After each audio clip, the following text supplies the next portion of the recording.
échappé tous qu'on est dans un monde VUCA depuis des décennies. Donc V pour Volatilité. U, voilà. Et C, Complexe. voilà, exactement. Effectivement, si on s'arrête sur la complexité, donc effectivement, les exigences des clients sont de plus en plus importantes et même au niveau interne de l'entreprise, les collaborateurs, ce qu'on appelle de plus en plus des knowledge workers, donc ils ont vraiment des compétences et une expertise importante, sont en perte de sens. On a parlé tout à l'heure.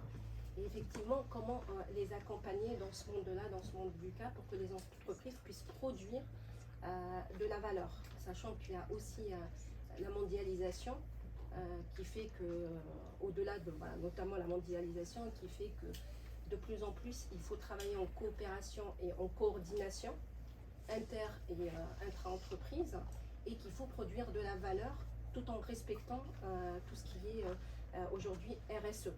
On est tous d'accord là-dessus. Et effectivement, quand on regarde de près, et par rapport à ce qu'on a vu nous-mêmes dans l'accompagnement de certaines organisations, donc ça fait 20 ans de métier, effectivement, les entreprises aujourd'hui, les organisations continuent à manager comme si c'était des entreprises du XXe siècle. C'est-à-dire qu'on a les pratiques, les méthodes du XXe siècle, et encore pire que ça, on a un mindset du XIXe siècle. Tout à fait. Et pour illustrer ça, quoi de mieux que de se remettre en 1880, on se replonge à un moment où les travailleurs ont peu de qualifications, et donc apparaît le taylorisme, le fait de diviser le travail en petites tâches. Le gros inconvénient du taylorisme, c'était que on n'avait pas de vision de bout en bout, donc de la chaîne de valeur. Toutefois, ce qu'on oublie de dire, c'est que pour l'époque, c'était un type de management qui était applicable, qui était adapté. Suite au taylorisme est apparu le Toyota Production System, qui est donc l'automatisation des chaînes de production. Et donc là, on a commencé à apparaître les notions d'humain, de vision, de chaîne de bout en bout. Toutefois, donc on a ces deux visions qui datent quand même d'il y a plusieurs siècles. Mais on se rend compte qu'aujourd'hui, on continue d'utiliser certaines pratiques managériales. Je pense notamment au cost accounting, au planning, à la performance management. Donc finalement, on évolue beaucoup sur la partie technologique. En revanche, d'un point de vue management, il reste beaucoup à faire. Voilà. Donc on parle de planning, ça ne veut pas dire qu'il ne faut pas planifier, mais aujourd'hui les entreprises passent un temps énorme en mettant des ressources importantes pour planifier sur 1 an, 2 ans, 3 ans. Même moi j'ai travaillé longtemps dans un grand groupe bancaire où on passait des mois entiers à planifier effectivement la stratégie sur 2 ans avec le détail qui va avec, etc. Sachant que l'environnement changeait assez rapidement, le marché change, les besoins clients changent. Et effectivement, ça ne servait à rien quelque part de rentrer dans des détails qui pouvaient être modifiés par la suite par toutes les informations et tous les feedbacks qu'on allait avoir du client et du marché. Donc planning, mais effectif, à bon escient, pardon. Donc SP 500, le classement sur la longévité des entreprises, c'est assez parlant. Effectivement, en 1964, on avait prévu, ou en tout cas on avait remarqué que les entreprises avaient une longévité de 33 ans. Ça a diminué à 24 ans en 2016. Et en 2016, on prévoit que la longévité va passer à 12 ans. Ça veut dire tout simplement que plein d'entreprises vont disparaître, des milliers, si ce n'est pas plus, d'entreprises vont disparaître en 2027. Et effectivement, quand on se pose la question par rapport à des accompagnements, par rapport à ce qu'on voit des entreprises, ça vient aussi du fait que ces entreprises-là n'arrivent pas à innover. Et quand on parle d'innovation, ce n'est pas juste d'innovation technologique, parce que ça, à la rigueur, on y arrive plutôt assez facilement. C'est aussi toutes les innovations méthodologiques et surtout managériales. Aujourd'hui, voilà, la plupart des talents quittent l'entreprise pour des raisons bien spécifiques. Et ben, c'est le mode de management. Et donc, il est important pour l'entreprise de garder ses ressources les plus importantes, à savoir l'humain.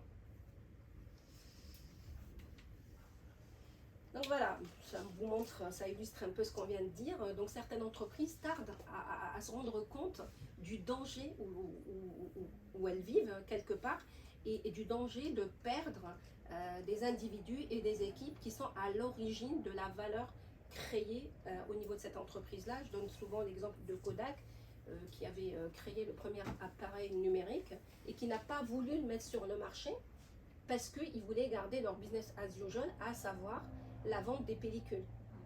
Donc ça montre à quel point, parfois, stratégiquement parlant, on a du mal quelque part à prendre les bonnes décisions. Et voilà, vous connaissez tous l'histoire, ça a plutôt mal fini pour cette entreprise. Donc là, on a une petite question pour vous. Donc selon vous, qui est le plus agile? Est-ce que c'est le guépard ou bien est-ce le train? Vous pouvez dire les deux. Le guépard. Guépard, mais vous avez raison. C'est effectivement, c'est le guépard qui est le plus agile. Alors, le guépard, certes, il va plus lentement qu'un train. En revanche, le guépard, il voit sa proie et il a une vision à 360. Il est capable de choisir le chemin le plus rapide pour aller à sa proie. Le train, il va peut-être plus rapide. En revanche, il a une destination, il y va et il ne va pas être capable de changer en chemin. C'est donc la grande différence entre la rapidité et l'agilité. Voilà, et juste en parlant de cette métaphore, il est important de se dire que des entreprises qui travaillent sur leur schéma directeur, donc pour ceux qui, la vieille école qui parle de schéma directeur, où on avait les schémas directeurs sur 3 ans, 5 ans, et on ne changeait pas de trajectoire, c'est-à-dire qu'on faisait des projets sur 2 ans, 3 ans, sans se poser la question, est-ce que les besoins, les exigences clients ont changé entre-temps? Donc c'était vraiment, c'était écrit par la MOA, pour ceux qui savent encore ce que c'est, et à partir de là, l'IT reprenait la main et on développait les fonctionnalités sans se poser la question, est-ce que la fonctionnalité est toujours d'actualité ou pas, et est-ce que ça a toujours la même valeur au moment où on est en train de le faire ou pas. Donc voilà, c'est vraiment cette idée, la proie, je suis systématiquement le chemin qu'elle va suivre, et donc je vais être alerte et aux aguets pour pouvoir justement atteindre mes objectifs. Alors voilà, donc l'agilité, c'est pas une question de rapidité, mais d'adaptabilité. Donc ça, c'est vraiment important à retenir. Deuxième point, agilité rime avec stabilité aussi. Donc on parle d'itération, d'aller voir le client, d'écouter ses exigences et de changer. Donc le changement est très important, mais tout en ayant un système qui est stable. C'est-à-dire les ressources, qu'elles soient financières ou humaines, il faut qu'il y ait une stabilité. Dans le sens où on peut construire sur ce système-là. On parle beaucoup de résilience, c'est exactement ça. Et Taleb parle beaucoup d'antifragile, c'est encore plus, c'est-à-dire que chaque fois qu'on reçoit un coup, on apprend et on devient plus fort.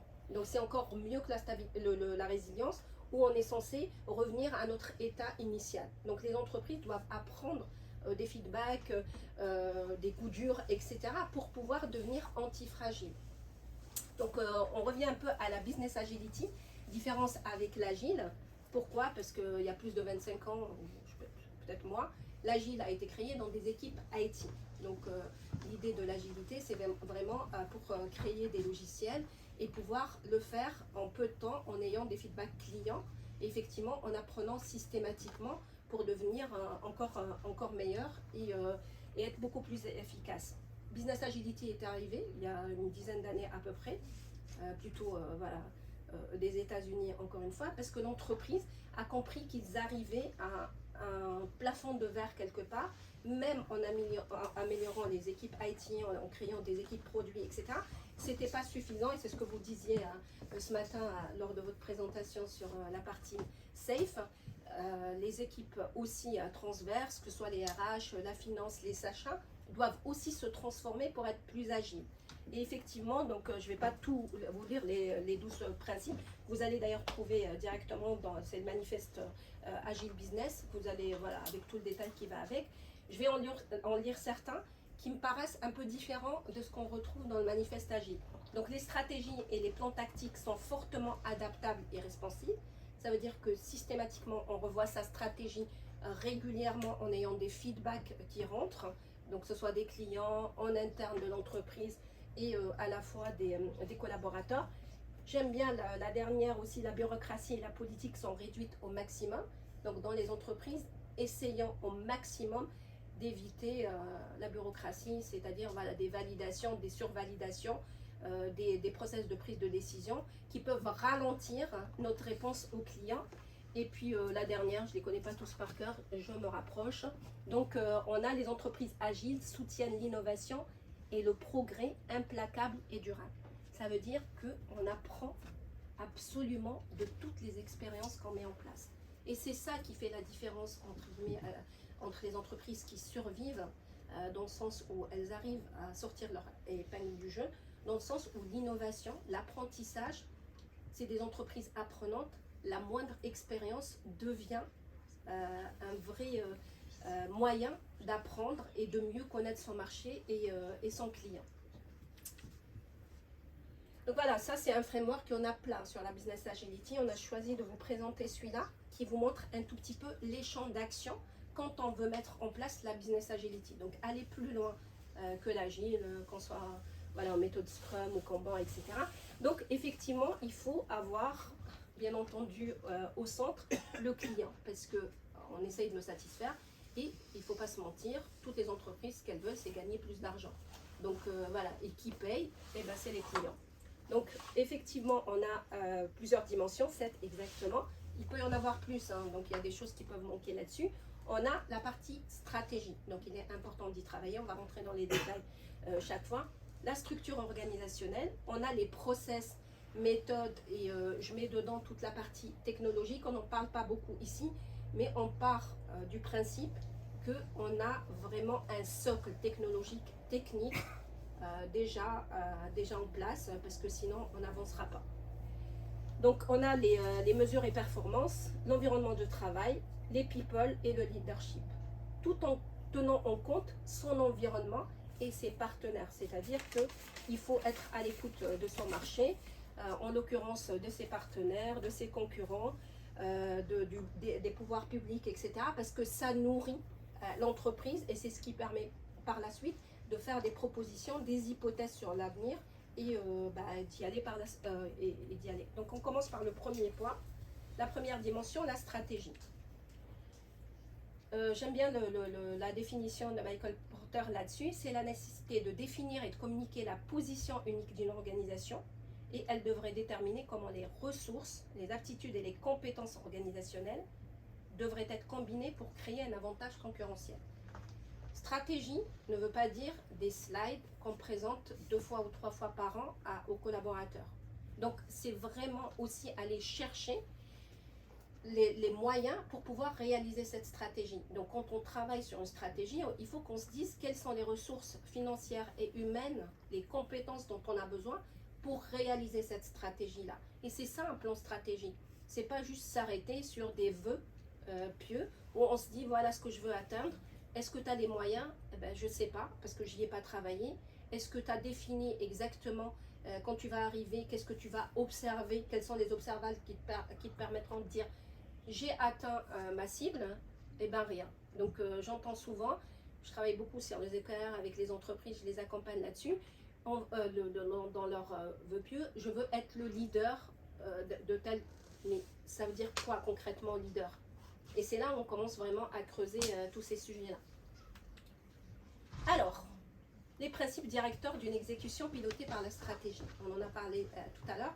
Donc, et dans plein de conférences, l'idée c'est vraiment de relier la stratégie, qui est quelque part le phare, qui permet à l'entreprise de trouver son chemin, avec l'exécution. Et l'idée, dans un premier temps, c'est clarifier la stratégie. Donc, je vais vous montrer ça sera plus tard dans une autre conférence, des statistiques qui montrent à quel point les collaborateurs et même des membres du CODIR, ils sont à 51%, ils sont incapables de lister 3 priorités stratégiques de leur entreprise. Et ce pourcentage diminue au fur et à mesure qu'on descend dans les différentes sphères. Donc voilà, clarifier la stratégie. Il faut que ce soit une vraie direction, mais comprise de la même manière par tous. Donc les neurosciences le disent. Un mot pour moi quand je parle de direction ne veut pas dire la même chose chez vous. Et donc pour clarifier cette stratégie, il faut qu'on ait des observables, des choses concrètes qu'on observe quand on est arrivé. Et tout le monde doit être d'accord sur ce point-là. Deuxième point, aligner la stratégie avec les investissements et le delivery. Voilà, donc ça ne sert à rien que je veux être le leader sur le marché sur un certain un sujet et en même temps, j'ai 0 euros, je n'ai pas les compétences nécessaires pour pouvoir atteindre cet objectif-là. Donc, pas la peine. Et puis, faciliter l'adaptabilité du portefeuille. Donc, ça veut dire que vous allez avoir des portefeuilles, des chaînes de valeur qui vont vous permettre de savoir effectivement quel est le flux qui va vous apporter de la valeur et voilà, quelles sont les initiatives, les projets, vous pouvez les appeler comme vous voulez, les produits qui vont vous apporter ça. Il faut être capable d'avoir des équipes et une structure organisationnelle qui peut être modifiée à n'importe quel moment pour pouvoir répondre à des nouveaux objectifs qui arrivent parce que le marché a changé et le Covid nous l'a montré par A plus B. Plein d'entreprises ont revu leur stratégie, leur objectif stratégique à un moment donné, mais peu ont réussi justement à bifurquer facilement et aller dans ce sens-là, c'est-à-dire ce changement. Parce que, il faudrait que les équipes soient multicompétentes, il faut qu'on ait des équipes qui ont plusieurs compétences à la fois. Je ne sais pas si vous êtes familier avec cette notion de T-shape, de P-shape, etc. Donc plusieurs compétences et ils peuvent travailler sur plusieurs sujets en même temps. Donc voilà, une approche holistique pour maximiser justement l'impact de la stratégie. Premier, c'est, on l'a dit, engager et aligner la stratégie avec les financements. Deuxième point, piloter la valeur créée versus les livrables. On a tous tendance, et moi-même, voilà, avec mon expérience, j'ai été chef de projet, directrice de programme, etc. Quand je livrais des fonctionnalités ou un produit, j'étais super contente et tout le monde nous applaudissait. Jamais on a été vérifié, en tout cas pour ma part, je ne parle pas pour tout, si la valeur, une fois que c'est sur le marché, on a reçu la valeur attendue, estimée, et le client était satisfait ou pas satisfait.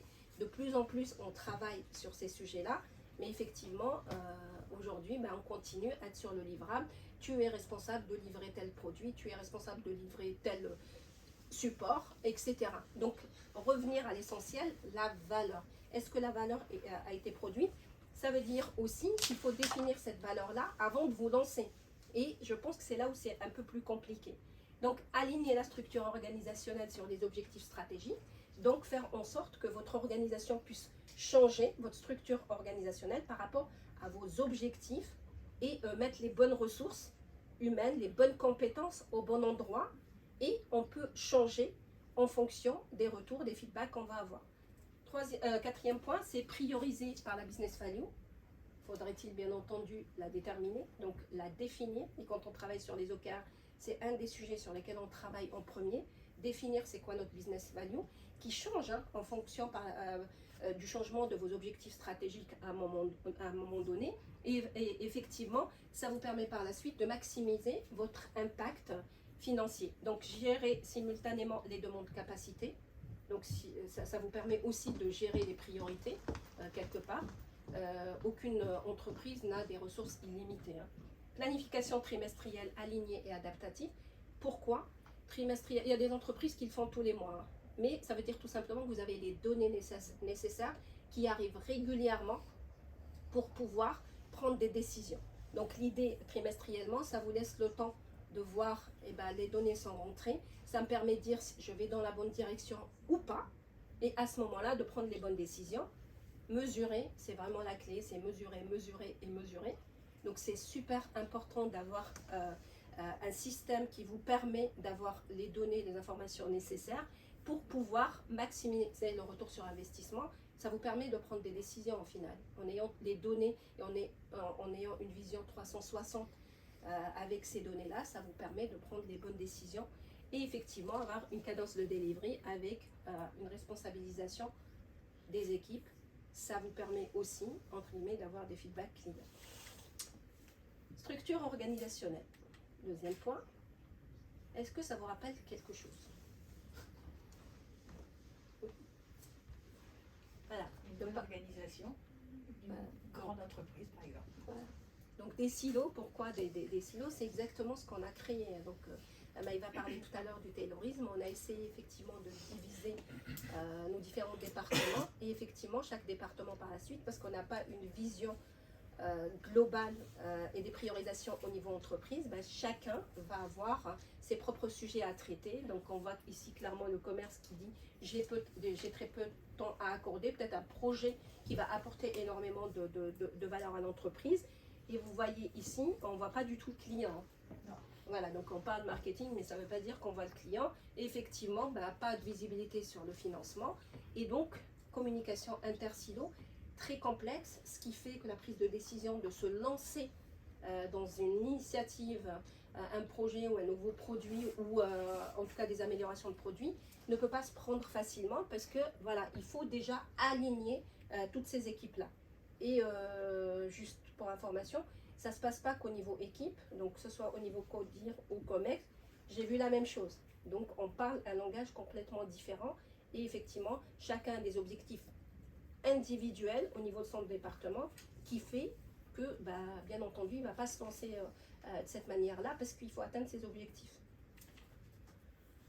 Donc voilà, quand on accompagne aujourd'hui les organisations, et allez, je vais dire, pour être vraiment optimiste, 60% des organisations, quand on y va, ils disent on veut être agile. Notre question, c'est pourquoi? Donc on revient systématiquement à ce que tu viens de dire aujourd'hui. Être agile, ce n'est pas une fin en soi. C'est quoi l'objectif réellement d'être agile? Et voilà, les questions qui se posent, c'est comment pouvons-nous appliquer l'agile à l'échelle dans notre organisation complexe? Et pour moi, en tout cas mon avis personnel, et vous pouvez me dire que vous n'êtes pas d'accord ou d'accord avec ça, c'est comment pouvons-nous simplifier les modèles organisationnels complexes et être agile plutôt que de faire de l'agile. Aujourd'hui, on a une dette organisationnelle énorme, que ce soit une dette managériale ou une dette sur les process. Et chaque fois qu'on rajoute une couche, et je l'ai vu, on va dans une entreprise, on rajoute encore plus de process, on se rajoute plus de reporting, on se rajoute plus de rituels, et effectivement sans penser à défaire, à descaler quelque part tous les process qui existent. Et je pense qu'il faut commencer par travailler sur ce qu'on a fait ensemble, c'est commencer par regarder les process qu'on a et de voir qu'est-ce qui est utile, pas utile, parce que quand on travaille en business agility ou en agilité, la confiance devient un facteur clé. Donc, qu'est-ce qui fait qu'on continue à avoir des reportings sans fin et effectivement à suivre ou à surveiller les collaborateurs au quotidien. Donc ça, c'est des questions aussi à se poser. Comment descaler les processus d'entreprise. Silo fonctionnel versus chaîne de valeur. Donc, premier lieu, c'est raisonner aussi en chaîne de valeur. Aujourd'hui, voilà, les entreprises sont plutôt en mode silo. La chaîne de valeur, ça va vous permettre d'avoir une meilleure compréhension des exigences clients. Donc, encore une fois, on revient à l'essentiel avec une vision 360, une vision transverse du client. Ça nous permet vraiment de créer des produits et des services qui répondent à ses besoins. Et ça permet aussi, au niveau organisationnel, de travailler une vraie collaboration, une vraie coopération pour atteindre des objectifs communs. Versus ce qu'on avait, donc silo, encore une fois, d'être organisationnel. Donc certains rôles se retrouvent dans différents départements. Deuxième point, les silos conduisent à la myopie. Donc voilà, on perd un peu la vision 360 des besoins clients et même des besoins en interne, etc. Et effectivement, quand ça ne fonctionne pas, c'est la faute du marketing, c'est la faute en général de l'IT, de toute façon. Donc voilà. Donc l'idée, c'est aussi de revoir sa structure organisationnelle pour qu'elle réponde mieux à se mettre au service quelque part du client. Donc John Kotter a travaillé pas mal sur ces sujets-là, je pense que vous le connaissez parce que voilà, il a pas mal écrit sur certains sujets et il parle d'une organisation bicéphale. Quand on travaille avec des organisations aujourd'hui, c'est vrai qu'on arrive en disant essayer de créer des organisations super plates, etc. Lui, il parle vraiment de bicéphale, c'est-à-dire qu'il ne faut pas s'interdire de dire qu'on va quand même garder une certaine hiérarchie. Donc sur des sujets comme travailler sur la stratégie, décliner sa stratégie pour que ça soit compréhensible par tout le monde, etc. Suivre la valeur à un point donné. Donc voilà, donc il y a vraiment des activités aujourd'hui qui se font au niveau hiérarchique et pourquoi pas on peut garder ça. Donc dès qu'on on a une certaine taille au niveau de l'organisation, il est important aussi d'avoir un certain niveau, pas 10 niveaux bien entendu, mais en tout cas d'imaginer qu'on puisse avoir des managers parce que certains prennent le fait que les managers n'existeront pas demain. Voilà, je ne suis pas de cet avis-là, mais après voilà, chacun réfléchit comme il souhaite, tout en étant capable ce qu'on disait, d'être assez agile pour créer des structures ad hoc, type réseau, qui vous permettent d'atteindre vos objectifs sur certains sujets. Donc de dire, je crée une équipe, ou une équipe qui existe déjà produit, qui va travailler en autonomie. Encore une fois, l'autonomie, c'est le cadre qu'on leur a donné. Ça ne veut pas dire être autonome à 100%, parce que l'agile, on parle d'autonomie, mais je pense que c'est une incompréhension de tout le monde. C'est l'autonomie dans le cadre qu'on leur a donné. À un moment donné, quand on travaille inter-équipe et quand on travaille au niveau organisationnel, bien entendu, cette autonomie, ils ne peuvent pas prendre des décisions à la place d'autres équipes. Donc, l'autonomie, ça va avec responsabilité, mais en même temps dans un certain cadre. Et effectivement, l'idée, c'est ces équipes-là peuvent produire de la valeur à un moment donné. Donc voilà, petite équipe, autonome avec un cadre très clair, qui a, quand on parle d'autonomie, ça veut dire qu'elle a le droit de prendre des décisions sur un périmètre qu'on lui a affecté et c'est clair pour elle. Une équipe multicompétente, interfonctionnelle, et donc qui est capable de gérer de bout en bout un produit ou en tout cas une initiative.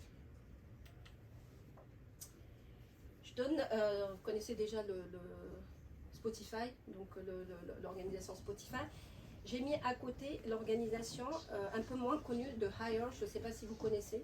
Donc c'est une entreprise chinoise qui a créé un modèle managérial qui est de plus en... Vous connaissez? Donc, voilà. Oui, voilà, exactement. Qui vraiment a innové énormément dans son modèle managérial. Je vous conseille vraiment d'aller voir parce que le modèle managérial est en train d'être exporté en Europe depuis quelques années et ça marche très très bien. Donc, ils ont créé des petites équipes. Donc, il y a des équipes innovation, des équipes voilà, qui travaillent pour produire de l'électroménager avec un leitmotiv de leur PDG, c'est distance zéro du client. Ça veut dire que chaque collaborateur est en contact direct avec le client. Donc, d'où le fait qu'ils ont une qualité de produit qui devient voilà, optimale à un moment donné, et tout produit qui ne répond pas aux besoins clients, il est tout de suite rattrapé et on va à l'écoute du client pour pouvoir lui proposer ce qu'il y a de mieux. Donc c'est vraiment, en tout cas je reste admiratif de ce qu'ils ont fait, donc je vous conseille vraiment d'aller lire sur leur modèle managérial. Troisième point, processus et méthodes. Tout à fait. Alors tu disais Leïla tout à l'heure que eh bien, on a mis de plus en plus de processus, on a l'impression qu'on est tout le temps en réunion. Alors c'est quelque chose que le BCG a étudié et ils ont créé l'indice de complexité. Alors en faisant leurs études, ils se sont rendus compte que l'environnement des entreprises s'est complexifié et ça s'est multiplié par 6 par rapport à sur une soixantaine d'années passées. Cet environnement donc s'est complexifié et a complexifié les entreprises en elles-mêmes, toutes les procédures, tous les process, les comitologies qu'on met en place, la gouvernance. Et cette complexité s'est multipliée par 35. Donc finalement, on a un environnement qui s'est complexifié par 6, qui a un impact x 35 pour l'entreprise en elle-même. Donc finalement, le vrai challenge aujourd'hui pour les entreprises, pour les organisations, c'est vraiment de simplifier au maximum les processus et de descaler au maximum les process. Voilà, donc pour revenir juste là-dessus, c'est-à-dire que la régulation, la réglementation, donc a complexifié, c'est normal, notre environnement de l'extérieur, mais les entreprises ont trouvé le moyen de se rajouter des nouveaux rôles, des nouvelles responsabilités, des nouveaux processus de prise de décision, des nouveaux processus, et quelque part, ils se sont fait mal eux-mêmes en multipliant par 35 ce qu'ils auraient pu avoir en étant juste au niveau 6 pour pouvoir y répondre. Aujourd'hui, voilà, on a des équipes de PMO qui passent peut-être, moi j'ai vu des entreprises où on avait 10 personnes côté PMO qui ne faisaient que du reporting, qui était pas du tout utilisé. Donc une fois qu'on a passé au CODIR, que tout le monde a regardé qu'il y avait du rouge partout, et bien zéro action derrière. Donc c'est à se poser la question, est-ce que ça vaut vraiment le coup que 10 personnes passent leur temps là-dessus si on n'analyse pas les causes et qu'on n'essaye pas d'y remédier? Donc ça veut dire qu'on s'est créé vraiment une complexité là où elle ne devrait pas être. Et aujourd'hui, l'objectif d'une organisation, d'une entreprise, ça ne doit pas être les processus en eux-mêmes, ça doit être vraiment d'essayer de créer le bon produit, le bon service, de la bonne manière, en assurant la qualité première pour satisfaire le client. Donc, c'est ce qu'on voit sur la slide d'après, c'est qu'on doit partir du besoin du client, qui est finalement la chose la plus importante, et de mettre en place des processus dans ce sens pour atteindre la satisfaction des clients et arrêter, et c'est tout, se stopper aux processus qui vont répondre aux besoins de nos clients. Ne pas en rajouter, sinon on complexifie toute notre organisation. Voilà, donc on a créé quelque part un monstre dans nos organisations aujourd'hui. On passe un temps énorme à répondre à des prérogatives internes et qui n'ont rien à voir si on creuse le sujet par rapport aux besoins clients et à la satisfaction client. C'est comme si on se créait du travail pour être tout le temps occupé. Et puis la phrase à la mode de tout le monde, quand on les rencontre, tout le monde qui court dans les couloirs, je suis sous l'eau. Est-ce que tu as rencontré ton client? Eh ben non, ça fait 10 ans que je ne l'ai pas vu. Tout à fait.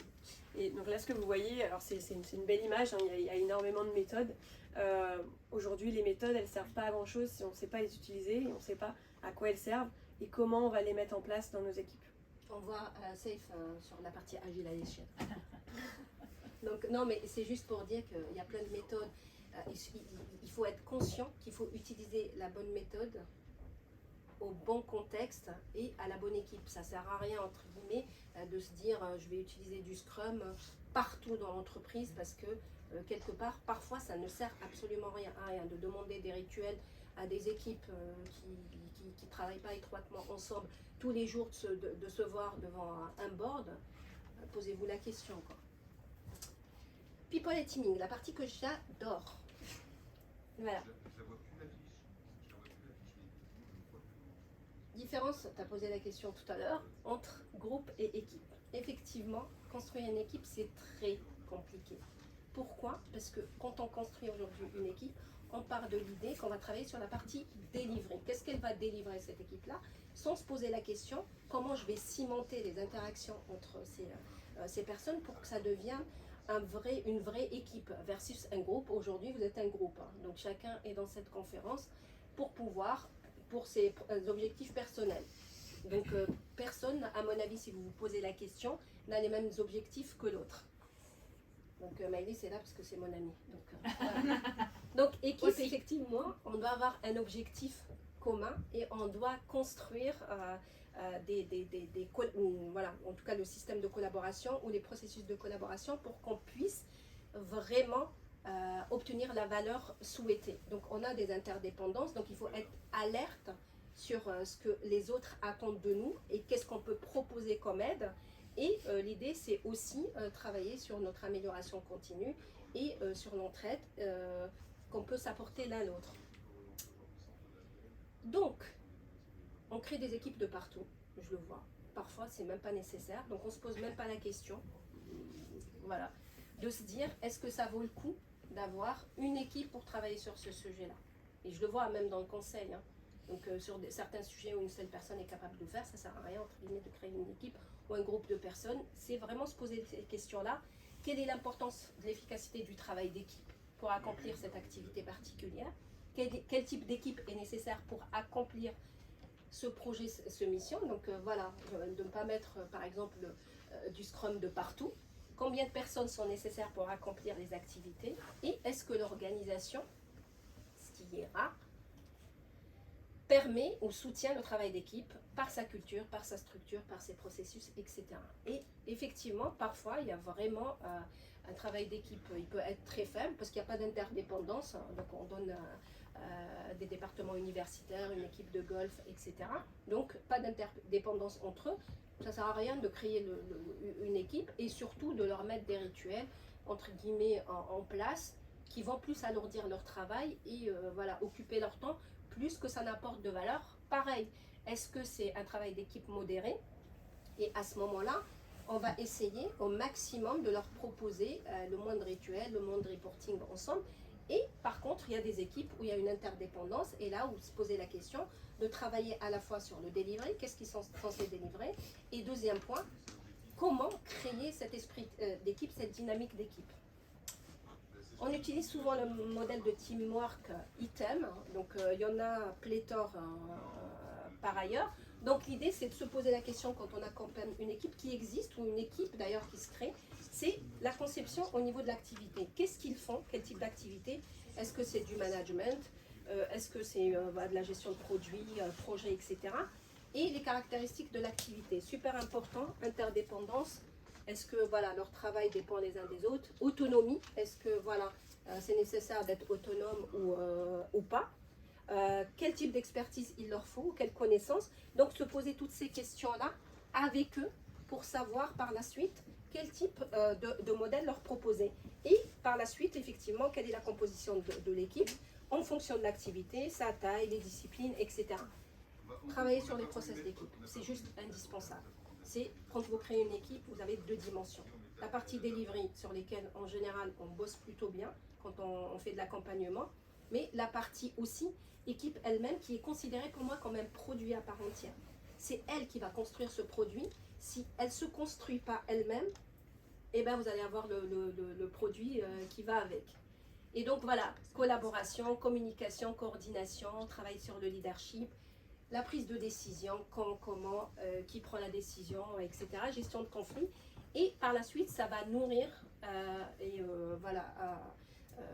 d'un point de vue, c'est-à-dire les processus d'équipe vont nourrir les traits psychosociaux et vice-versa. Donc la cohésion d'équipe, l'efficacité dans la résolution de problèmes, etc. Donc plus on se connaît, ce qu'on avait dit tout à l'heure pour ceux qui ont assisté à l'environnement, un environnement sécuritaire quelque part d'une équipe, c'est comment on résout les problèmes ensemble. Est-ce que j'ai le droit, j'ai la sécurité psychologique nécessaire pour pouvoir donner mon avis, donner mon feedback, être capable de dire à un membre de mon équipe que ce qu'il est en train de faire doit être amélioré, etc. Et effectivement, encore une fois, le contexte organisationnel est super important. On accompagne aujourd'hui des équipes agiles, le deviennent réellement. Donc à la fois sur la partie équipe, donc ils ont une vraie dynamique d'équipe et ils ont un délivré à la hauteur. Sauf que derrière, l'organisation n'est pas encore mature, ou en tout cas n'a pas suivi cette évolution de changement.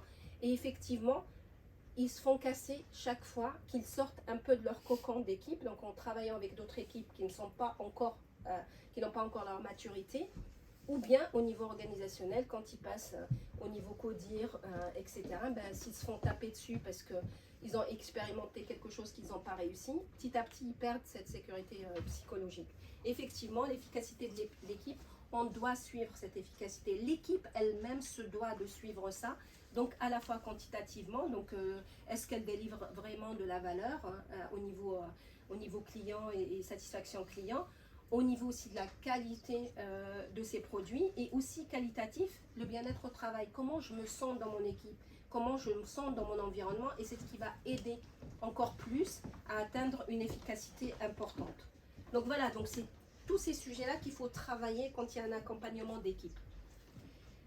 Exemple de type d'équipe, importance du contexte. On a parlé de contexte, donc n'utilisez pas le même modèle.